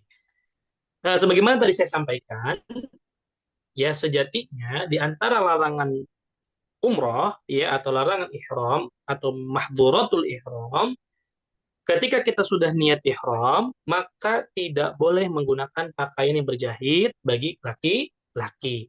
Adapun ketika memang ada udzur, salah satunya tadi karena sudah tua, sakit, khawatir buang air, ya, atau tadi bekser, maka boleh dilakukan menggunakan popok ataupun celana dalam, tapi berarti harus membayar fidyah.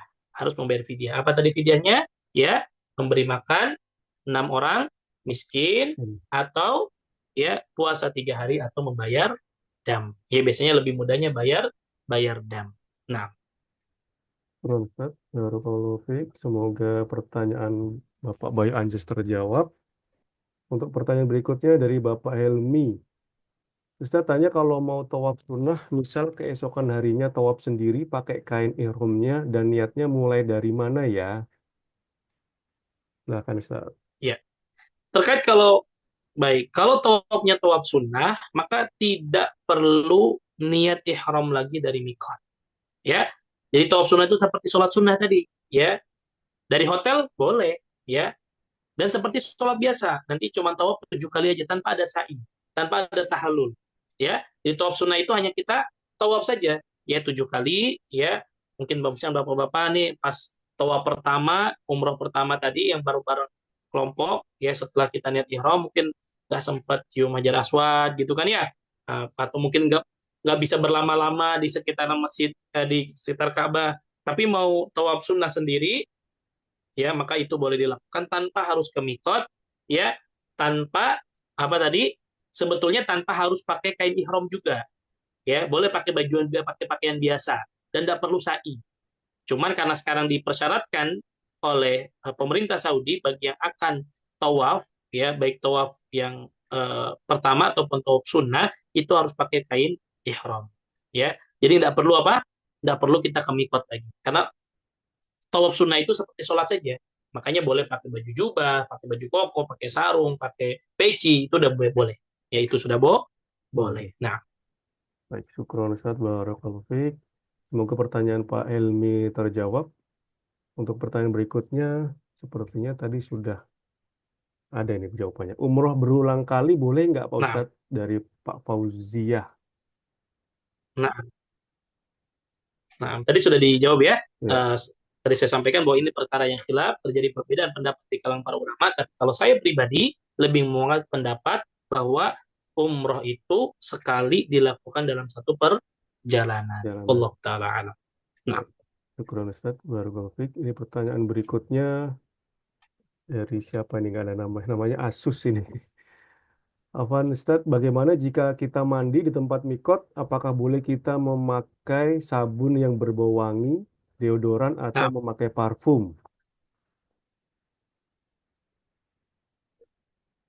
nah.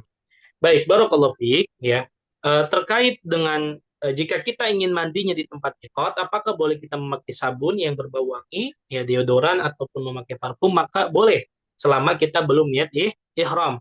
Memang bagusnya ya mandinya itu di tempat mikot. Tapi kan tadi karena kita jumlahnya 74 orang ya atau 70 lebih, ketika semuanya mandi di mikot, dia di Dzul Hulaifah, itu kan kamar mandi terbatas. Belum lagi saling tunggu. Kan masing-masing orang kadang mandinya beda-beda ya. Ada yang mungkin 10 menit cukup, ada yang 20 menit, ada yang 30 menit. Nah, maka baiknya mandinya di mana? Di hotel. Tapi kalaupun ada yang belum mandi di hotel, nggak sempat, dan dia mau mandi di mana? Di mikot, ya, maka masih boleh pakai sabun, pakai wangi-wangian, pakai deodoran, dan sebagainya, selama belum niat ihram. Kalau sudah niat ihram, maka tidak boleh dilakukan. Nah, Syukur Ustaz, barakallahu fiik. Pertanyaan kembali dari Ibu Yanti kembali. Bagaimana cara dan niatnya kalau kita membadalkan umroh untuk orang yang meninggal? Apakah kita juga dapat pahala atas badal yang kita lakukan? Betul, Ustaz. baik. Terkait terkait niat badal ya bagi orang yang sudah meninggal maka kita mengucapkan labbaika Allahumma an fulan. Ya disebutkan namanya, ya boleh juga disebutkan bintinya. Labbaika Allahumma umratan an fulan atau labbaika ya Allahumma an fulan. Nah, Hmm. apakah kita dapat pahalanya? Ya, Insya Allah orang yang membadalkan ya akan dapat pahalanya ya karena dia juga ikut dalam melaksanakan serangkaian ya rangkaian ibadah umroh. Nah, syukur Ustaz, barakallahu fiik. Semoga pertanyaan Ibu Yanti terjawab. Pertanyaan berikutnya dari Bapak Rosandi. Assalamualaikum Ustaz. Waalaikumsalam. Bagaimana dengan wanita yang haid pada saat di tengah pelaksanaan umroh? Apakah harus memulai kembali proses umrohnya seperti kembali ke mikot? Barakallahu fiik. baik. Adol Ustaz. Pertanyaan yang cukup baik. Terima kasih Pak Rosta. Ya, dengan umroh, apakah harus memulai kembali proses umrohnya?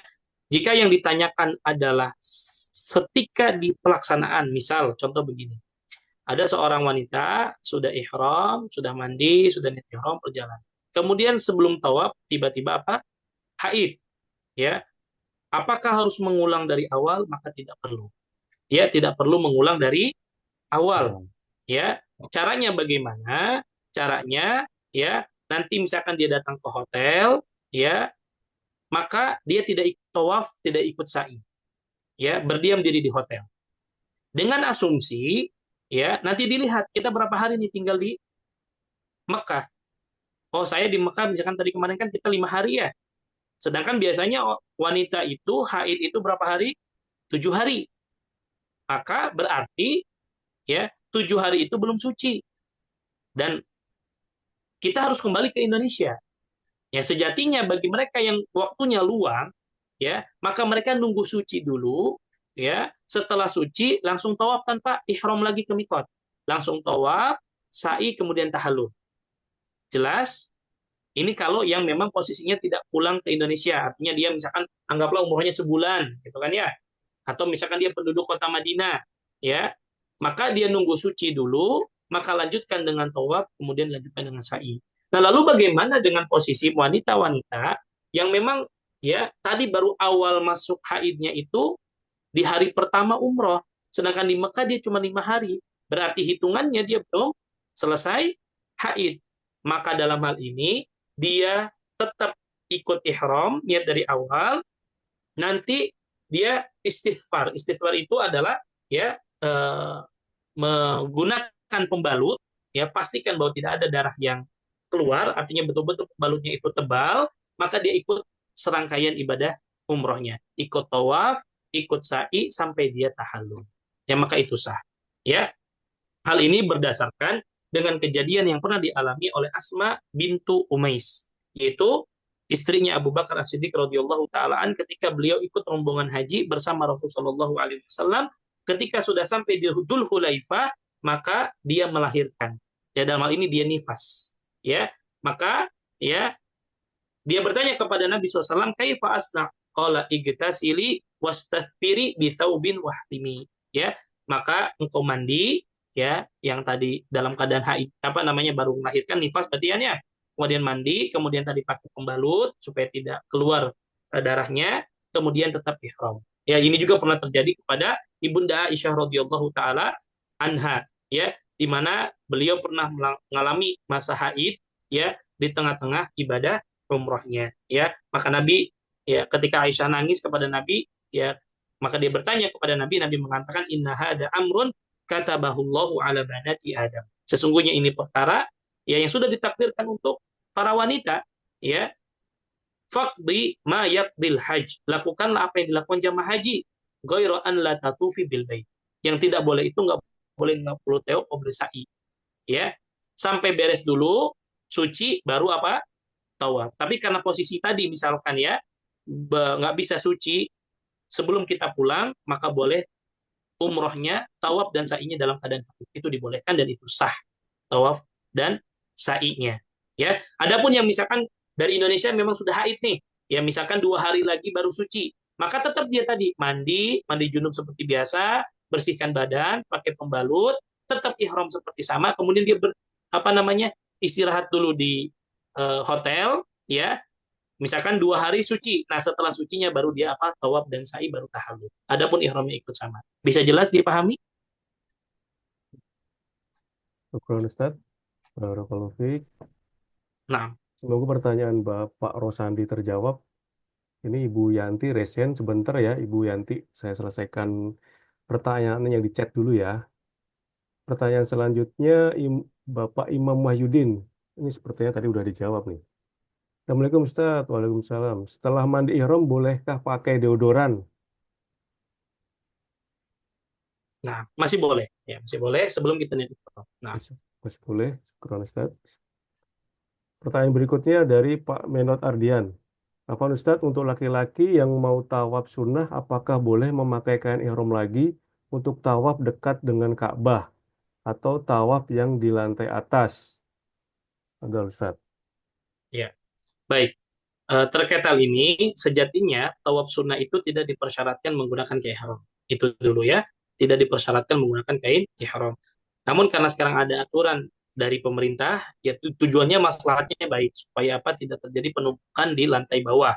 Maka bagi yang ihram, bagi laki-laki, bagi yang akan tawaf maka harus menggunakan kain ihram.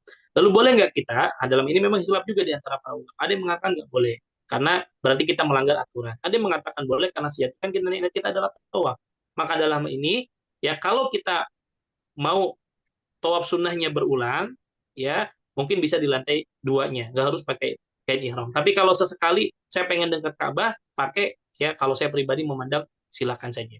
Ya, selama memang kita tidak mengganggu apa namanya jamaah umroh yang lain. Silakan boleh kalau sesekali misalkan saya pengen umrohnya dekat dengan Ka'bah lagi Ustaz. Ya boleh silakan menggunakan kain ihram walaupun sejatinya tawaf sunnah itu tidak harus menggunakan kain ihram. Allah taala. Baik, syukran Ustadz. Barakallahu fiik. Pertanyaan yang di chat sudah habis. Mungkin Ibu Yanti jika ingin open mic untuk bertanya silakan. Tadi raise hand tadi. Silakan Ibu Yanti atau bapak-bapak yang lain jika ingin bertanya langsung kepada Ustadz. Fadol silakan.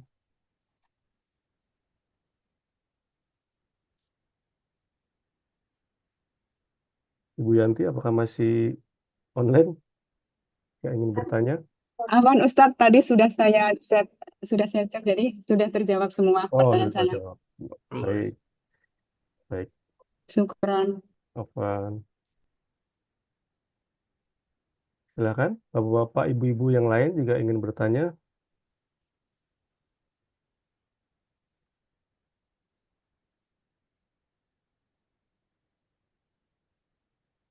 Jika tidak ada, apakah kita akhiri, Ustadz? Baik, jika memang tidak ada dan sudah dicukupkan, insya Allah kita akhiri insya Allah. Ustadz Abdul Haq Nuh, kita akhiri atau kita tunggu dulu? Eh, Insya Allah kita cukupkan sampai jam 9 ya, karena 9, ya. mungkin dari wilayah Kalimantan dan Sulawesi sudah larut malam. Iya. Baik, Bapak Ibu, jika tidak ada, oh, masih ada chat nih. Satu dari Ibu Sri Nurhayati. Apa Ustaz hukumnya menggunakan obat penunda haid? Satu lagi Bu ya, Baik. Bu Sri Nurhayati. Terkait menggunakan obat penunda haid, maka tentu sejatinya ini dibolehkan dengan beberapa persyaratan. Di antaranya bahwa hal tersebut tidak mengganggu kesehatan kita. Artinya tentu ibu-ibu konsultasikan terlebih dahulu hal ini kepada dokter. Ya, apakah ini akan memudaratkan atau tidak? Ya, kalau sekiranya tidak memudaratkan maka boleh dilakukan. Ya, dengan tujuan bahwa supaya ibadah umroh kita tadi ya secara sempurna, tidak dalam keadaan haid. Tapi saya menyarankan untuk dikonsultasikan dulu kepada dokter karena mungkin setiap wanita kan berbeda-beda ya. Ada mungkin menggunakan obat haid tertentu malah akan memudaratkan. Jadi sakit misalkan, jadi demam dan lain sebagainya. Tapi jika sekiranya tidak berdampak pada kesehatan yang lain, maka boleh dilakukan. Ya boleh dilakukan. Kalaupun tadi qadarullah wa masyafa'al, ya pas umroh pun dalam keadaan haid, maka tadi masih boleh dilakukan. Tetap umroh dalam keadaan haid karena memang kita posisinya terbatas di Saudi. Ya, kalau kita tadi kecuali kita tadi tinggal sehari, tinggal 2 hari di Mekah, ya bisa suci, maka tadi tahan dulu, ya nanti insya Allah akan tetap didampingi nanti mungkin dengan mutawif gitu ya, akan ada mutawif yang akan mendampingi bagi para jamaah yang memang dalam keadaan haid, begitu. Wallahu ta'ala alam. Baik, syukron Ustaz, barakallahu fiik. Semoga pertanyaan Ibu Sri Nurhayati terjawab. Ini ada pertanyaan lagi. Dari Ibu Tuti Haryati, Ustadz, apakah boleh kalau bawa orang tua yang lagi sakit, bawa kursi roda dari Indonesia? Fadol Ustadz.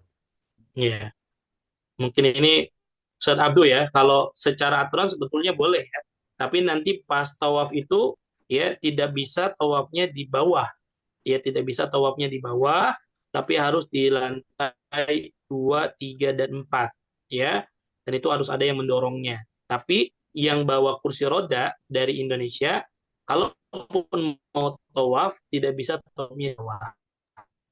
Ya makanya mungkin nanti bisa untuk didampingi oleh muntawif misalkan, tidak tidak berbarengan dengan jamaah yang lain, karena kalau jamaah yang lain yang tanpa kursi roda itu di lantai bawah yang di pas Ka'bahnya, tapi yang pakai kursi roda yaitu di lantai keduanya, dan bisa membawa dari Indonesia, ya bisa membawa dari Indonesia, begitu ya Ya, Ustaz Abdul ya. Bisa, boleh membawa roda dari Indonesia. Nah, Baik, syukron Ustadz, barakallahu fiik. Semoga pertanyaan Ibu Tuti Haryati terjawab. Sepertinya sudah selesai, tidak ada pertanyaan lagi. Kita tutup ya, Ustadz Riza dan Ustadz Abdul Latif. Ya, Pak Suroso, ada pertanyaan? Pak Suroso, silakan Pak Suroso. Bagi lansia yang tawafnya memakai pempes, Pak Ustadz. Sehubungan pemakaian pempes itu kan tidak sampai terpakai, kan bersih.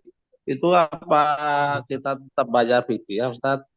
Terima kasih. Assalamualaikum warahmatullahi wabarakatuh. Iya, karena sejatinya, ya sebagaimana juga dijelaskan dalam fatwa Lajnah Daimah, bahwa ya bagi laki-laki ya kan sejatinya tidak boleh menggunakan pakaian yang berjahit, ya termasuk celana dalam ataupun yang lainnya, begitu ya, kecuali ada udzur. Nah, bagaimana kalau ada udzur tadi, sedangkan mungkin pampersnya sebenarnya bersih. Ya, sebetulnya bukan masalah bersih tidak bersihnya, tetapi kan sejatinya tidak boleh menggunakan pakaian dalam, begitu. Nah, karena menggunakan pampers atau pakaian dalam, maka yang terbaik ya sebagai bentuk kehati-hatian maka harus bayar dam. Itu saya lebih menguatkan pendapat tersebut, begitu. Terima kasih Pak Ustadz. Terima kasih. Ya. Ya, sama Pak Suroso, semoga pertanyaan Pak Suroso terjawab. Jika tidak ada, kita tutup, Ustaz. Ya, Abdul. Nah, baik, saya tutup. Terima kasih Bapak dan Ibu semua yang sudah mengikuti hadir di Zoom meeting dari awal sampai akhir.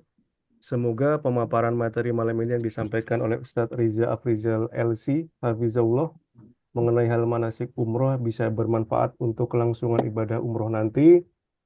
Semoga Bapak Ibu semua Allah berikan kemudahan dan kesehatan sampai nanti berangkat ibadah umroh sampai selesai. Semoga mendapatkan umroh yang mabrur. Amin. Kami pamit undur diri, Bapak Ibu. Mohon maaf jika ada salah kata dan ucap. Kita tutup dengan doa kafaratul majelis. Subhanakallahumma Subhanallah. wa bihamdika asyhadu an la ilaha illa anta astaghfiruka wa atubu ilaik. Wassalamualaikum warahmatullahi wabarakatuh. Waalaikumsalam warahmatullahi Waalaikumsalam wabarakatuh. warahmatullahi Syukuran Ustaz. wabarakatuh. Wan.